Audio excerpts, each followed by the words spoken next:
dear friends, my name is Vanshika. I read in class 5th C. Today I will separate some garbage in 3 bins. So the first one is biodegradable waste. The second one is non-biodegradable waste. And the third one is hazardous waste.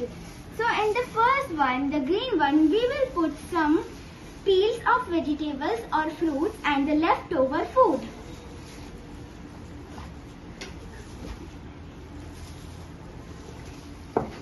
In the second one, non-biodegradable waste, we will put polythene bags and waste paper.